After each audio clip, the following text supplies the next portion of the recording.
And for more on this, let's go now to Robert Fantina. He's a journalist and author of the book called Empire, Racism and Genocide, a history of U.S. foreign policy.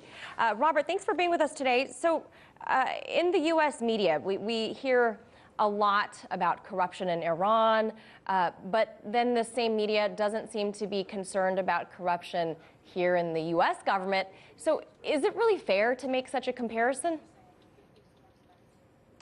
It is certainly fair to compare the corruption in the governments.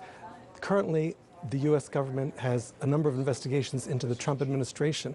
Some of Trump's closest advisors have been indicted. Another one, a former advisor, has confessed to felonies.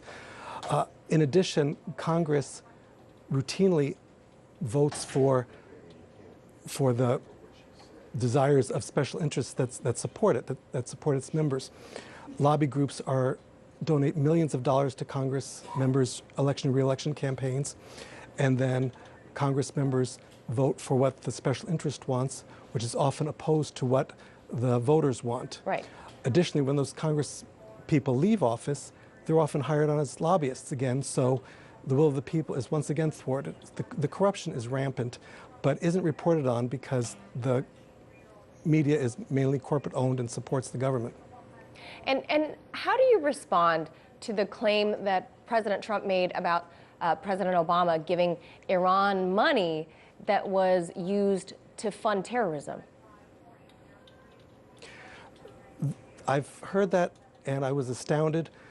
President Obama did not give Iran money. Once the JCPOA was signed, the Joint Cooperation Plan was signed, the U.S. released money that already belonged to Iran.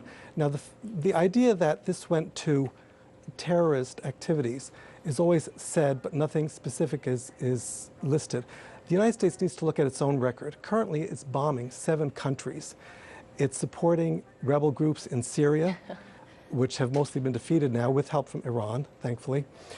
The United States operates a torture chamber at Guantanamo Bay in Cuba, and also sends other political prisoners outside of the country to be tortured. It's estimated that since World War II, the United States has killed 20 million people. That's a conservative estimate. This is terrorism at a broad scale. The United States is completely hypocritical to accuse any other country of terrorism when it is the largest source of terrorism in the world and has been for generations. Well, certainly a lot of claims there that lead you to believe that it's the pot calling the kettle black.